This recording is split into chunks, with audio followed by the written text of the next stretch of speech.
Welcome to the New Heights Show on Education. This is Education in the News, and I'm your host, Pamela Clark.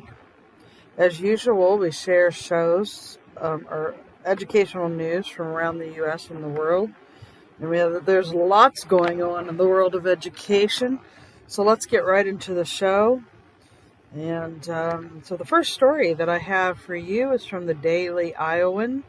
And it says why peer support is key for special education teachers. Appropriate pay is only one of the ways special education teachers require support, and providing a network of peer support is essential to helping teachers offer the best possible service to students. Associate Superintendent Josh Lyons of the Salon Community School District in Iowa says in this opinion piece, research indicates that peer support is key to teacher retention in special education, with a reported 20% of teachers citing a lack of support as the reason they left the profession. The Washington Post reports that educators in D.C. create texts for a reading program. District of Columbia Public Schools has adopted a reading program this school year called DCPS, Readers Next Door. The program includes a new series of texts, largely written and illustrated by educators in the district, designed to improve literacy among young readers by using decodable texts, that's quoted, that emphasize phonics skills.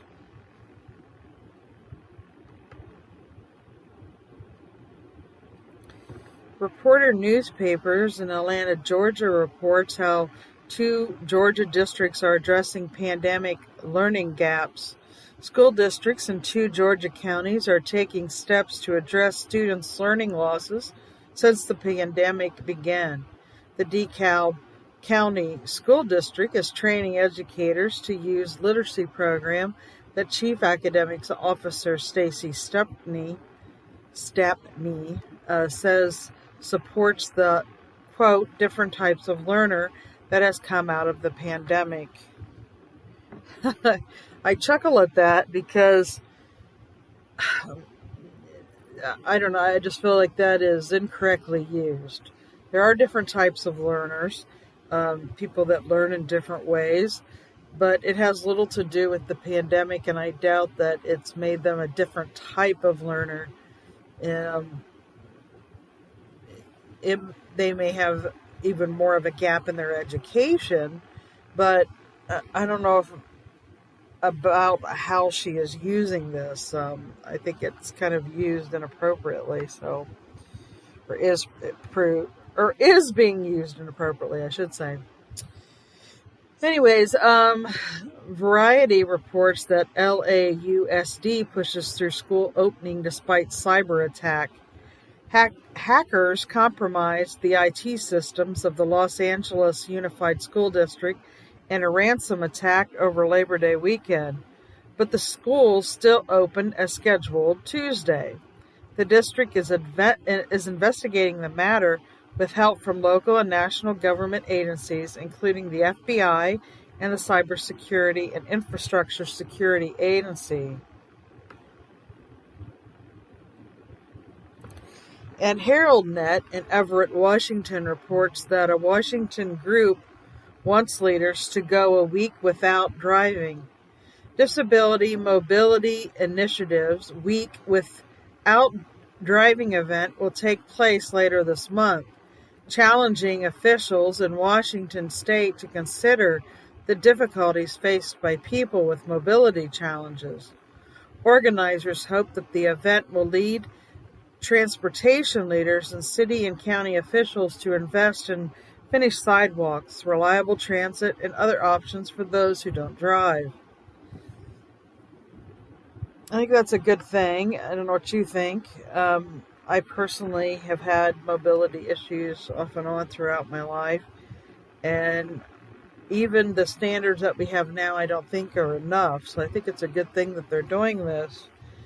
But I think it should be looked at on a much larger scale as well, and maybe have people that suffer with these issues on these boards of people that make these decisions, or these officials should actually invite them to meetings to be part of these types of decisions.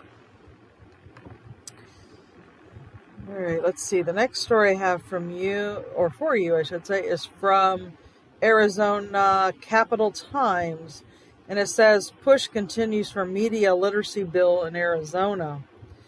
There have been several attempts to pass legislation in Arizona that would support media literacy education since 2016, says Mark Bordine, leader of the Arizona chapter of Media Literacy Now.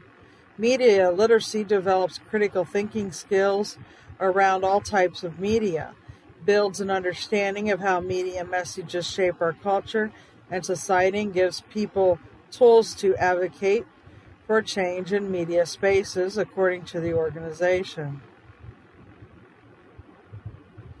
This is the next one I have from you was covered in Politico and TechCrunch. And it says, Irish regulator fines Instagram $401 million for GDPR violations. Instagram has been fined over $401 billion for Irish regulator for violating the European Union's General Data Protection Regulation. The fine imposed by the Irish Data Protection Commission stems from settings for children, which a spokesperson for Instagram parent company Meta says were updated more than a year ago. Wow. What do you think of that? Do you think the company can come out of that? Do you think they can pay that kind of money and still be in existence? And I kind of wonder, what exactly they did. It doesn't explain in great detail, but other than stems from settings for children, it's kind of interesting. What are your thoughts? Do you know anything about it? We'd love to hear from you. CNN reports that Jackson State University was hard hit by water crisis. The Jackson State University students moved into their dorms in mid-August, only to be forced to pack up and go home because of the collapse of the city's outdated water system for flooding. Without running water on campus, the university shifted to online classes and worked to find resources for those who stayed on campus. Wow. One thing after another, isn't it?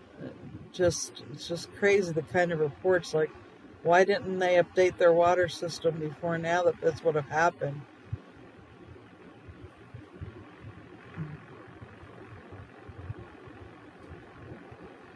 The next story I have for you is from Education Week, and it says, funding formula technicalities hurt this rural district. A small school district in New York State that has one K-12 school building with fewer than 100 students was among the districts nationwide that did not receive federal coronavirus relief funding because it does not receive Title I aid. In this interview, Superintendent Noel Short says it's frustrating to lose out on the aid, which would have made a difference for students. This is from American Banker, covered this story, and it says, BOFA launches cybersecurity training for students. Amid a severe shortage, of qualified personnel for cybersecurity management jobs, Bank of America hopes to have found a solution by working alongside New Jersey's Liberty Science Center to provide tuition for school-aged children in science, technology, engineering, and mathematics, with particular focus on cybersecurity. Students who complete a program could be offered full-time careers at the bank. That's interesting. All right, next story I have for you is from the Associated Press. It says, Bridges writes children's books about making a difference. Ruby Bridges, who was among the first students to integrate all white students in New Orleans in 1960, has written a children's book called I Am Ruby Bridges. The book is intended for children as young as 4 and includes a glossary defining terms such as Supreme Court and law.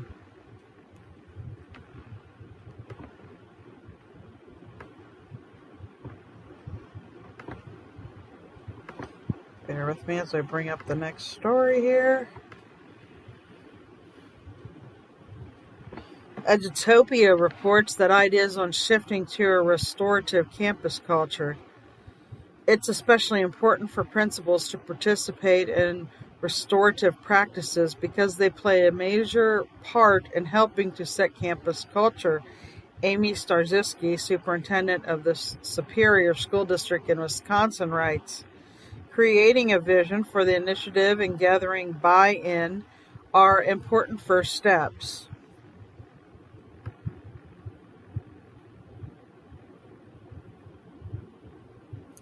LAIST in Los Angeles reports that a program trains California teachers in structured literacy. Some educators in California are taking part in a dyslexia teacher training program at the University of Laverne to learn how to best support students with the condition and others with reading challenges. The program is intended to train educators in structured literacy, which includes phonics, syntax, and letter sound relationships, as other efforts are being aimed at teaching educators to identify the signs of dyslexia, so students can be provided quickly with supports.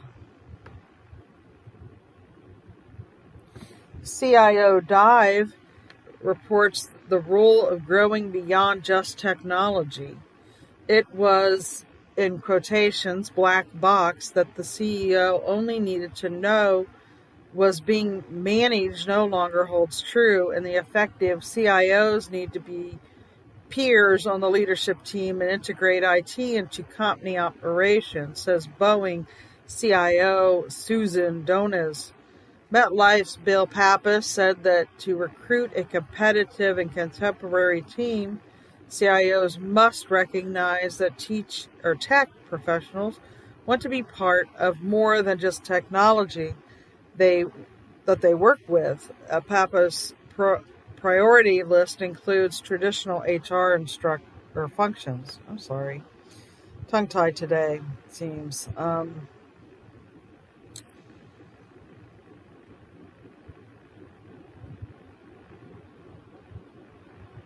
Got a few repeats here. It happens. I'm trying to get through it.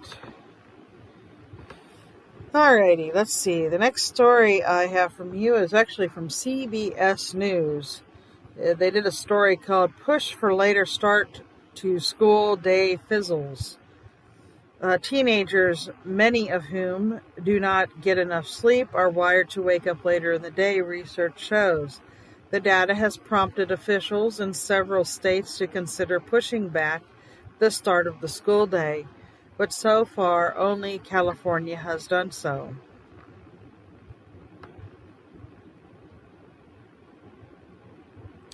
Forbes reports that the survey shows trends in college applications. More than a quarter of high school students applied to more than 10 colleges, most starting after the junior year. The majority visited at least one campus, according to findings from a new niche senior enrollment survey. The Herald-Dispatch in Huntington, West Virginia reports that a West Virginia high school librarian also serves as historian. Jennifer Day, a Huntington, West Virginia native and Huntington High School graduate, now serves as the school's librarian. Day says she maintains an extensive knowledge of local and school history, including maintaining past yearbooks, noting that people often come to her for historical information.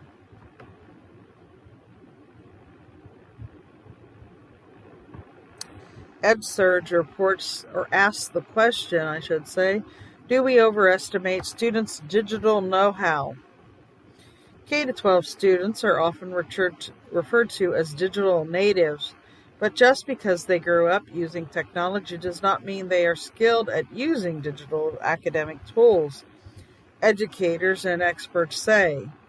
Mizuko Ito, a cultural anthropologist, says she finds the young people are more familiar with digital culture and online communication than they are with the type of digital skills needed to succeed in higher education. I could see how that would be a thing. I don't know about you, depending on what they're implementing. I mean, students need to be shown how to use any tool that's introduced to them. Right? I mean, do you agree with that? The next story I have for you is from Education Week. It says funding formula technicalities hurt this rural district. A small school district in New York State that has one K-12 school building with fewer than 100 students was among the districts nationwide that did not receive federal coronavirus relief funding, but it does not receive Title I aid. In this interview, Superintendent Noel Short says it is frustrating to lose out on the aid, which would have made a difference for students. WBIR-TV in Knoxville, Tennessee reports that a Tennessee district launched a school meal fundraiser. Blount County Schools in Tennessee is working to raise $2.5 million from businesses and individuals to continue offering a free school meal program to all students that began during the start of the coronavirus pandemic. Ron Thames, president of the Blount County School Nutrition Program, says the funds would allow the district to continue to serve free breakfasts and lunches during the school year.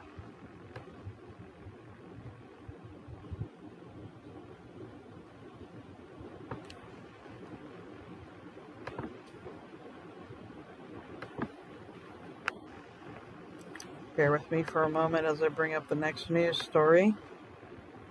The next stories I have from you were sent from the Ohio Department of Education, State and Local Education News. The Akron Beacon Journal reports that Road to Recovery, Akron public school students regain about 70% of lost test score points. Akron Beacon Journal, Akron public school students are showing improved academics following a steep drop after a year of remote learning during the height of the pandemic. Students have regained more than two-thirds of the points lost on the state test scores, according to the preliminary data released Tuesday. The district will still receive 2 out of a possible 5 stars for achievement on the state's report card, set to be released September 15, said Tamia Cavier, Assistant Superintendent and Chief of Academics. Columbus Fox 28 reports that school tradition has students dressed for success as they begin the school year. The annual tie-tying ceremony has become a tradition at Columbus City Preparatory School for Boys. The simple lesson in wardrobe helps spark a lifetime of success, smiles, laughter, and some nicely tied ties filled the Columbus City Preparatory School for Boys auditorium Tuesday morning. The event is far more than just learning to tie a tie. This is a quote, this is literally step one on a journey of a mile. Columbus City Preparatory School for Boys Principal Ty Cornett said. Cleveland ABC 5 reports that 2 Amherst teens published children's mystery book. 2 Amherst 8th graders are taking on the children's book industry after publishing their book at just 13 years old, and they're thanking the pandemic for inspiring them to do it. The unexpected reality of 2021 allowed for their imagination to run wild. During a time of uncertainty, sickness, and constant change, Emma Cusable and Caitlin Banyas' friendship provided an escape as they grew closer. I might have pronounced some of those names incorrectly. Let's see. Mansfield News Journal reports that Shelby City School welcomes students back with new building. A digital sign that greets visitors to Shelby City Schools proclaims, quote, "It's a great day to be a Whippet." Tuesday was an especially good day as the district opened a new building for grades pre-K to 8. Quote, "It's a little surreal that they're finally to this point," school board president Lori White said. Quote, "We've dreamed about this for so long since we built the high school. It was always part of the strategic plan." The high school opened in 2013 with the new building. All students are on one campus. The district got this new school in collaboration with the Ohio Facilities Construction Commission that didn't require voter approval. Toledo Blade reports that after delay, Toledo School of the Arts opens for the new academic year. Although the renovations are still incomplete at Toledo School of the Arts, so come back Tuesday, where they discovered how much had changed since the end of May. Upon entering the building, 16-year-old Christina Aurici said she was taken aback to see a larger renovated lunchroom relocated from the bottom floor to the first floor where students enter in the morning.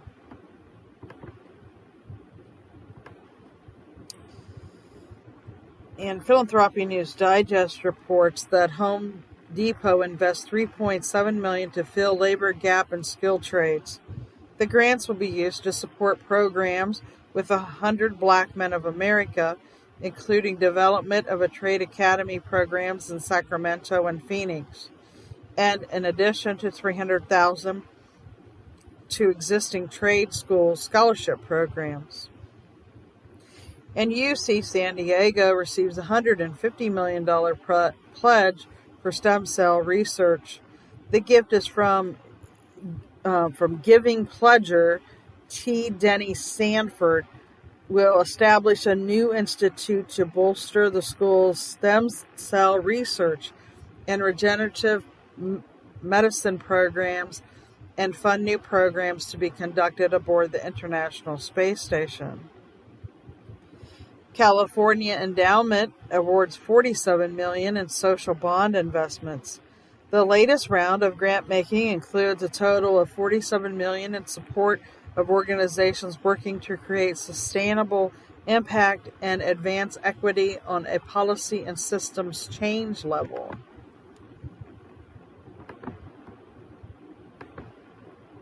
Okay, we need to take a quick commercial break. I'll be right back. Stay tuned. Right now, you might be struggling through your classes or even failing them. You might be worried that you may not finish high school. There might have even been a thought that you may not be smart enough. Well, the New Heights Educational Group begs to differ. We not only think you are smart enough, but with our help, you will complete your high school diploma. The New Heights Educational Group strives to improve your academic success through its tutoring services. To learn more, please visit newheightseducation.org and contact us. New Heights Educational Group, educational resources to help reach your goals. Hello, welcome back to the New Heights Show on Education. This is your host, Pamela Clark. You're listening to Education in the News. Let's get right back into it. The next story I have for you is right out of Ireland. And it was written by Chris Pandolfa. And you can actually look it up on theblaze.com if you'd like to see this story in person. We'll probably be sharing it on our social media accounts, possibly. But it says, Christian teacher imprisoned in Ireland after refusing to use transgender students' preferred pronouns. A Christian teacher in Ireland who refused to use preferred pronouns of a transgender student has been suspended and is now in jail for contempt of court.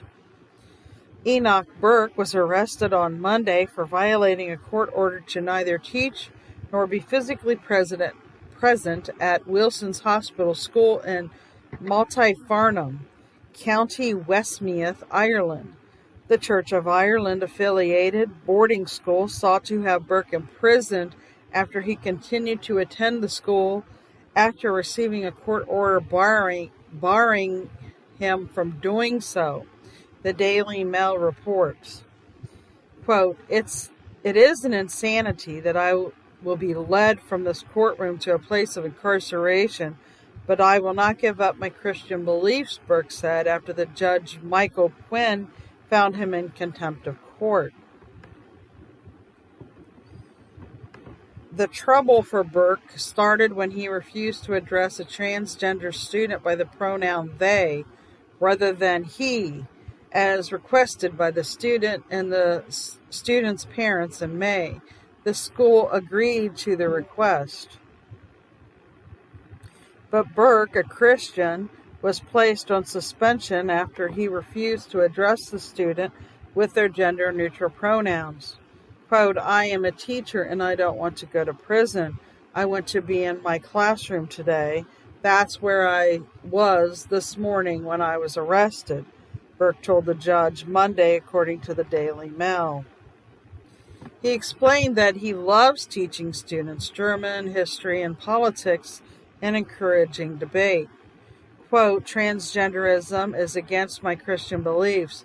It is contrary to the scriptures, contrary to the ethos of the Church and of Ireland and of my school, Burke said. Further quote, it is extraordinary and reprehensible that someone's religious beliefs on this matter could ever be taken as grounds for an allegation of misconduct, he added, referring to his suspension. Further quote, my religious beliefs are not misconduct. They are not gross misconduct. They never will be. They are dear to me. I will never deny them and never betray them, and I will never bow to an order that would require me to do so. If it is not possible for me to do that, he continued. Burke described the school's actions, quotations again, unreasonable, unjust, and unfair. A lawyer for Wilson's Hospital School Board of Management reportedly said that it was with a heavy heart, in quotations, that the administration suspended Burke and sought to have him imprisoned, but that his actions gave them no other choice. Another quote again, it is a coercive order we are seeking, not a punitive order. We are simply seeking to have Mr. Burke comply with the order, the council said. Further quotations. Mr. Burke is knowingly in breach of this order. He is therefore in contempt, and he has made it clear that if he is not committed to prison, he will attend at the school today, and the concerns of the school regarding the ongoing disruption to the students remain, she added. According to the Daily Mail, the school's council noted that Burke could make this argument about religious liberty at court on Tuesday, when his injunction issued last week will be reviewed, and also at the school's disciplinary hearing later this month. Judge Quinn reportedly said his ruling was not based on the merits of Burke's argument, but rather on whether he had willfully violated the court order. He added that Burke could purge his contempt at any point by arguing not to attend his school or attempt to teach there. English broadcaster Piers Morgan called Burke's imprisonment a ridiculous farce. Quote, jailed for not wanting to call a singular person they. What a ridiculous farce. How can anyone believe this is right in a supposedly free democratic society, Morgan tweeted. He added that while he doesn't agree with the teacher's views, for him to be jailed is outrageous. What do you think about this story? Had you heard about it? Do you believe somebody should be jailed for their outlook or their beliefs? I mean, it's someone else's beliefs of how they want to be identified that caused this issue, or partly caused this issue, and then this teacher said, no, I won't do it. And obviously the school promised that they would do it, but did they have a right to put words in all their teachers' mouths? What do you think? We could really pick this apart if we wanted to, on a very deep level. So I have a lot of mixed feelings about this, in the sense of, I do think it's important that someone is identified by the name they want to go by. And I'll say that. So I identify people by name, and I think it is important to listen how someone introduces themselves. And I personally have had issue with people that don't want to do this. So, for example, my name is Pamela Clark, and I prefer to go by the name Pamela, and I shouldn't have to explain why I don't want the shortened version of my name to be used. And I am one of those people that do try to listen to how a person introduces themselves to me, because it does show a sign of respect. And we live in a culture where you shorten names to whatever, I don't know what it is. It's like a cultural thing. It's easier for someone to shorten someone's name in their mind, or maybe it makes them feel like they are closer to that individual if they can shorten their name and talk to them using their shortened name. And it is frustrating because there's all kinds of reasons why someone might want to be called what they're called. And I realize that it's not someone's, that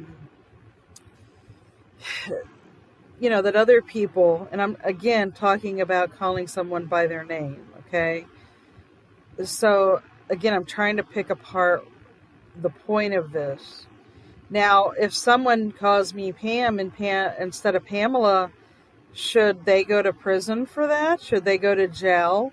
Should they have if they're a teacher, should they have their teacher rights taken away? Because really, there's no difference between those two things, whether you're using a pronoun or a name. So if we go down the slippery slope of, someone didn't call me by my pronoun, and they can be arrested and put in jail, well then, isn't someone calling someone by a shortened version of their name, is that going to get that person in trouble and arrested? How far down the rabbit hole do you really want to go? And I hope this makes sense. I hope this is making you think a little bit about what really may be going on underneath these issues that's causing this. And I kind of leave it at that. If you have an opinion, I'd love to hear it. And you can also let me know if you think I'm overthinking this, but I do have some experience in this, and I work with people from all over the world, and I try to be very respectful with those people and what they want me to call them, what name they want me to call them. And in some cultures, you call the person by their their last name instead of their first name. So it's really, you really have to learn about history, not only in America, but history around the world. And if someone says, I would like to be addressed in this way, I think that you should, try to do that. But at the same time, I don't think someone should be forced either. So it's a really slippery slope that we're on. And I also have to question, that some people are doing this to cause trouble. Not all people. Some people are being genuine and sincere and how they feel, that how they want to be addressed. But there's some people that may target others and really don't care, and they're saying it. There's good and bad in every situation.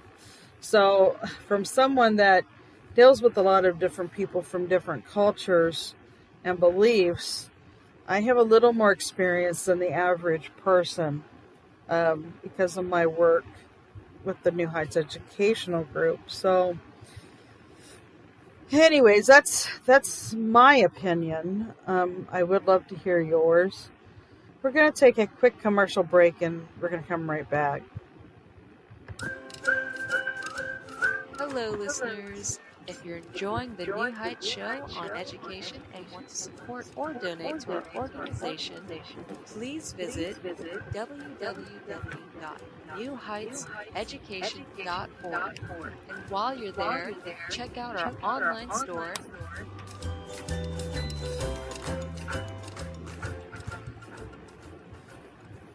Welcome back to the New Heights show on education. We're covering education in the news, stories from around the U.S. and the world. Let's get right back into it. Lots more stories to share, and let's get into it. So Dayton Daily News, reports that local, state, national strategies target teacher staffing concerns. The Ohio Department of Education, or Higher Education, announced a $5.2 million to Ohio colleges and universities earlier this year to strengthen teaching programs. Dayton Public Schools announced a plan to get high school sophomores to take classes in education, with an opportunity to go to Central State University for a bachelor's in education and teach at Dayton Public. Here are some of the local and state initiatives to get more people interested in teaching. The ODE continues to develop Human Capital Management Resource Center, which provides guidance and tools for district administrators and central office staff to attract, hire, and retain, and support teachers and educators.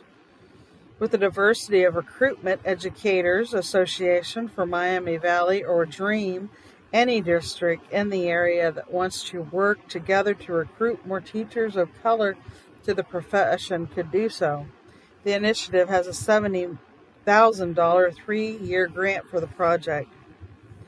The Montgomery County Educational Service Center has a centralized system where any candidate can apply to multiple jobs in more than 70 districts and county education service centers at the same time through the same portal. And Ohio recently reduced the requirements for a person with a lapsed license to return to the workforce. Renewing a lapsed professional license now requires 9 semester hours, reduced from 12 semester hours. Teachers with a license lapsed for more than 1 year who find employment can be issued a 1-year license valid for teaching in the same manner as their previous held licenses. While employed, teachers complete reduced requirements to reinstate the professional license. Cleveland.com reports that Avon Police School community on how to take action in emergencies. The Avon school community is likely better prepared to react to a service threat followed by a recent safety forum. The city's police department held the forum August 15th to inform staff, students, and residents about how to take action in emergency situations such as a shooting at a school. The department also shared how police and the schools work together to stay vigilant and prepared. Cleveland ABC 5 reports that Parma Elementary School promotes reading and rewards students with new book vending machine. A Parma area elementary school is working to re-engage students and make reading fun through a new book vending machine initiative that rewards children for excellent behavior in and out of the classroom. School officials say after a few short weeks in operation, it's already making a difference. And Ohio Spectrum News 1 reports that Zenith Academy rolls out one of Ohio's first EV school buses.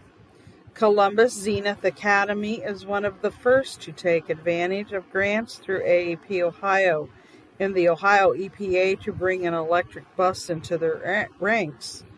Quote, "There's not much of a difference between this bus and our diesel bus," says Steve Thompson, an electric vehicle specialist at Thomas Built Buses by Ohio Cat, a nationwide manufacturer of school buses. Thompson estimates Zenith Academy will save at least $5,000 this year on fuel alone for their new electric bus. Thompson said no other school districts in Ohio are currently using electric school buses, but he said that with available EPA and AAP funding, it expects that to change.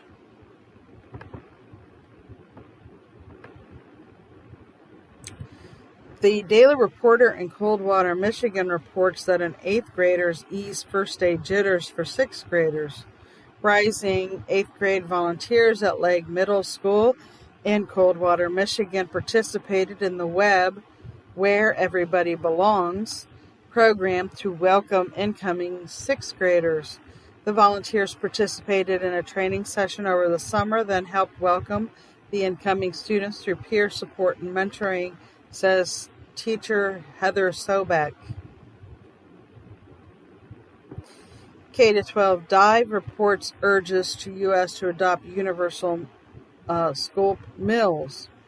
The U.S. should return to offering universally free school meals, according to guidance released in a report by the Task Force on Hunger, Nutrition, and Health.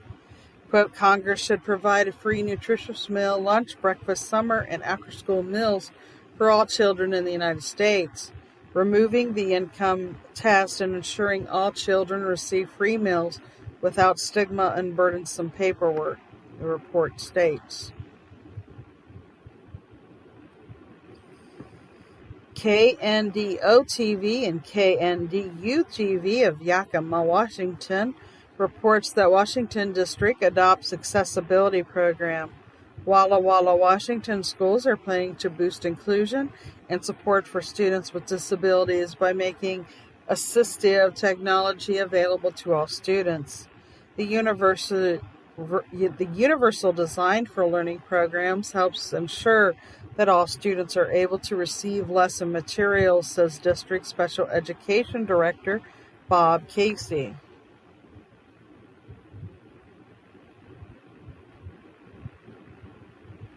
K-12 Dive reports that districts take lead in student pedestrian safety. School districts in Harrisonville, Missouri, and Charlottesville, Virginia, are forming partnerships to help improve student pedestrian safety in Charlottesville. A partnership between the city and the school district resulted in improvements to crosswalks, sidewalks, and roads.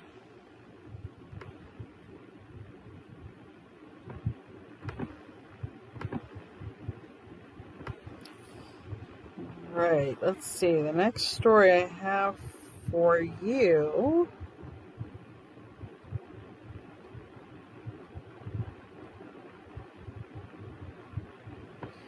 sorry, I thought I had one that I wanted to share.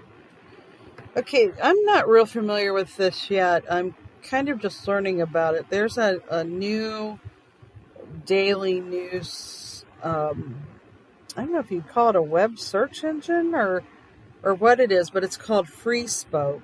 And I'm not sure how far along or how old it is. I'm not sure, but I started to kind of follow it to kind of learn more about it. It provides news stories, and there's some here for education I wanted to share. Okay, it says, this was from the New York Post, but they're sharing it through this Free Spoke. It says, update, authorities positivity ID body found in searching for Tennessee teacher Eliza Fletcher. The deceased victim that was located yesterday on the 600 block of Victor has been identified as 34-year-old Eliza Fletcher. The Memphis police tweeted Tuesday morning.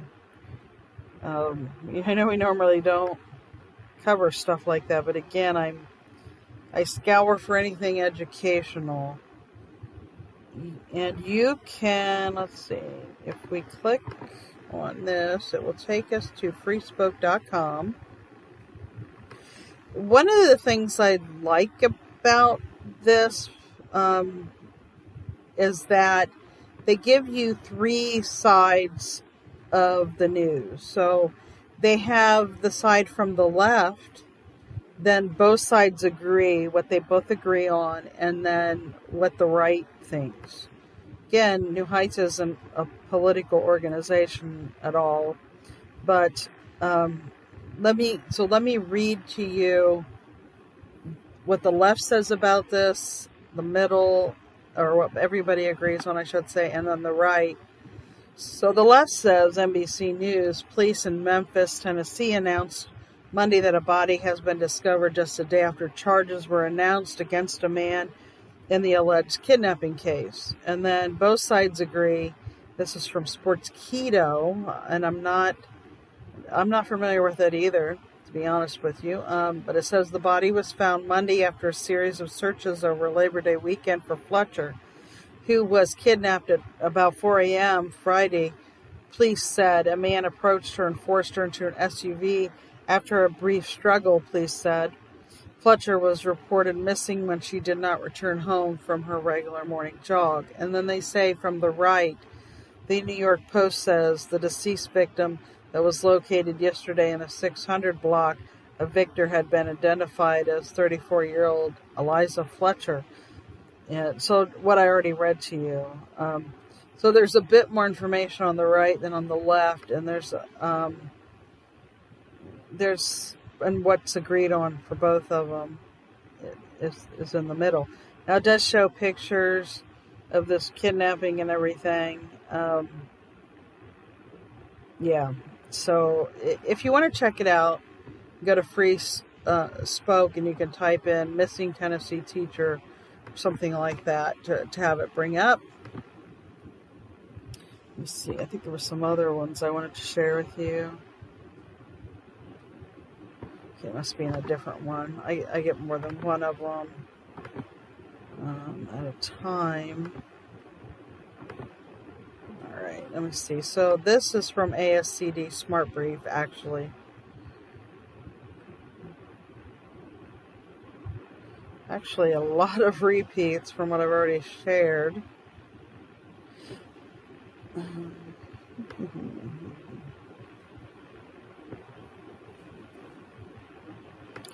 eSchool News reports that whole child approach can help students reach potential. The pandemic has highlighted pre-existing issues with special education, and the road to improvement is going to require a different approach than before, asserts Jillian Barotti of the Ulster Board of Cooperative Educational Services. Focusing on the whole child rather than special needs and services and isolation is the first step to helping students attain their full potential, Barotti writes. The Arizona Center for Investigative Reporting reports that low staffing among barriers to care for Arizona youth. An Arizona law known as Jake's Law, named after a 15-year-old who died of suicide when his family's insurance policy would not cover inpatient mental health care, was a step toward coverage parity and allows schools to refer underinsured students to mental health professionals, helping hundreds of youth get care. However, a shortage of mental health professionals and lack of school counselors and social workers complicate access, and less than half of schools have made referrals. How do you feel about that? Do you think that a school should be involved with that sort of thing? What do you think? I'm interested to hear someone else's point of view.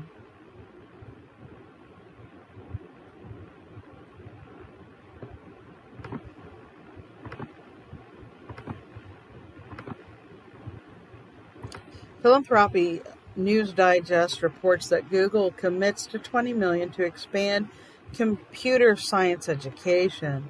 As part of the Grow with Google initiative, the funding from Google.org will support nonprofits including 4-H, Expanding Computer Education Pathways, Hidden Genius Project, and CodePath, providing students in rural and urban communities with computer science education tools and training for future technology-focused careers.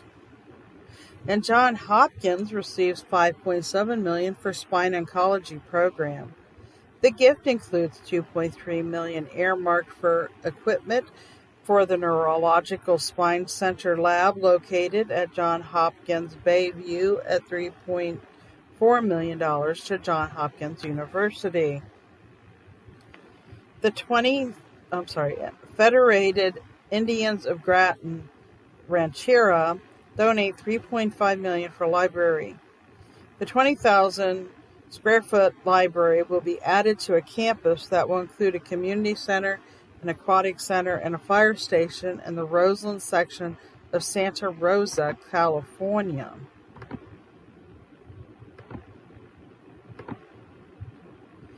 Santander commits $5 million to city year programs. A $1 million grant will support the nonprofit's Whole School, Whole Child program in New York City, Boston, Miami, Philadelphia, Providence, and $1.5 million grant will be directed to City Year Dallas to expand financial literacy programming. And the Springer School receives $3 million matching pledge. The pledge from Harry and Linda Fath, a matching grant, was made during the silent phase of the organization's capital campaign, which is now $400,000 shy of its $15 million goal. Gambrill Foundation commits $1.8 million to JCSU, with the gift in support of Mayor Racial Equity Initiative in Charlotte, North Carolina. The Johnson C. Smith University component of the campaign surpassed its $80 million campaign goal.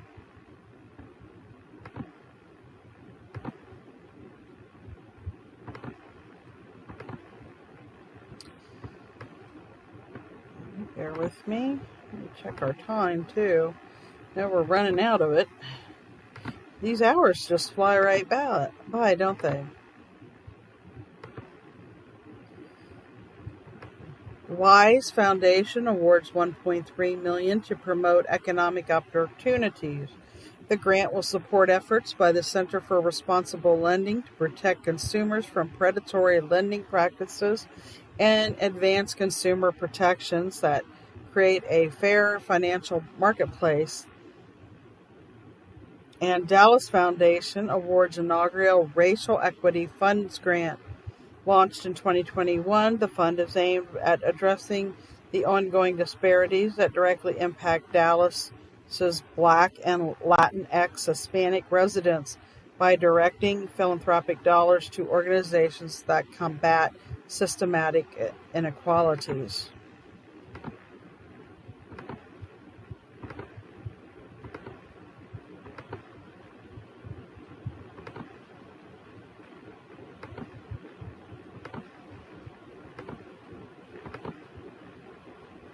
Sorry, bear with me.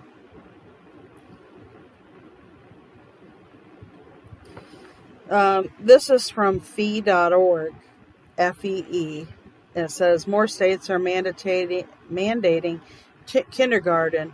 Here are 3 reasons why that it's a bad idea. This was written by Carrie McDonald.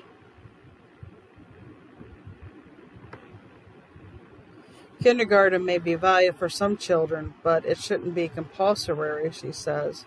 This back-to-school season, many parents are eager to drop off their kindergartners to begin their 13-year journey toward the high school graduation.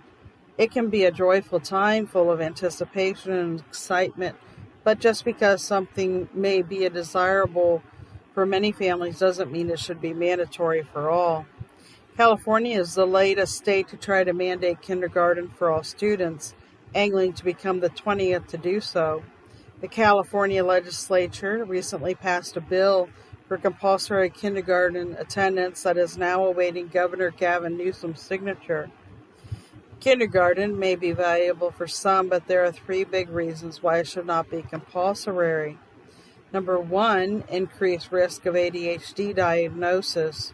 For some children, especially those who are among the youngest in their grade, kindergarten enrollment can be led to higher rates of ADHD diagnosis and treatment. Researchers at Harvard Medical School published a 2018 study in the New England Journal of Medicine finding that in states with a September 1st kindergarten age cutoff date, those children who were born in August and had just turned 5 years old were 30% more likely to be diagnosed with ADHD than older peers in the same grade. This shouldn't be particularly surprising to those who are parents who observe firsthand the big difference in attentiveness between a newly admitted 5-year-old and a child who is about to turn 6. 1 year matters a lot in early childhood development. Moreover, the Harvard researchers found that boys were more likely than girls to be diagnosed with ADHD, and many were treated with potent psychotropic drugs or medications. As Timothy Layton, the study's lead researcher at Harvard, stated, quote, "Our findings suggest the possibility that large numbers of kids are being overdiagnosed and overtreated for ADHD because they happen to be relatively immature compared to their older classmates in early years elementary school." Parents should be able to have full discretion over whether or not to enroll their children in education, especially if their children are young or immature for his or her age, rather than it becoming a universal government-imposed requirement. Number 2, early academic expectations are often mismatched with normal childhood development.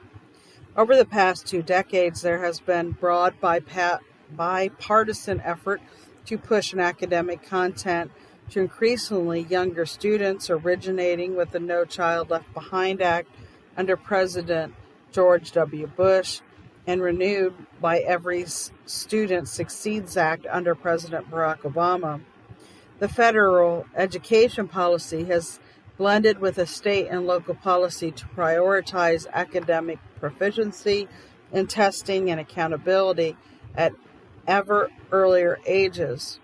Not surprisingly, teacher expectations of what young children should be able to know and do at a certain age has changed alongside these policies. For example, in 1998, 3 years before the passage of NCLB, only 31% of teachers expected children to learn to read in kindergarten. In 2010, 80% of teachers expected this. Children today are supposed to read in kindergarten. If they don't, they are more likely to be labeled with a reading delay or similar diagnosis when they may not be ready to read.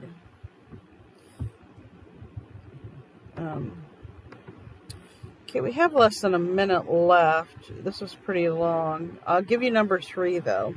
Compulsion weakens parental choice and autonomy. Rather than imposing more mandates on families, parents should have far fewer mandates and much more autonomy and choice on how they raise and educate their children. Expanding compulsory schooling statutes gives the state an even larger role in defining and overseeing education, limiting what parents can do.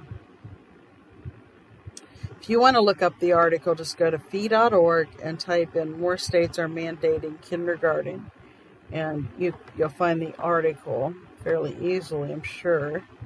And it will be in an upcoming issue of our magazine as well. As usual, I want to thank you for spending time with me today and listening to the news stories from all over the world. I want to remind you of Barbara Boland's Civil Rights Show that airs on Sundays, Eastern Standard Time, here on the New Heights Show on Education.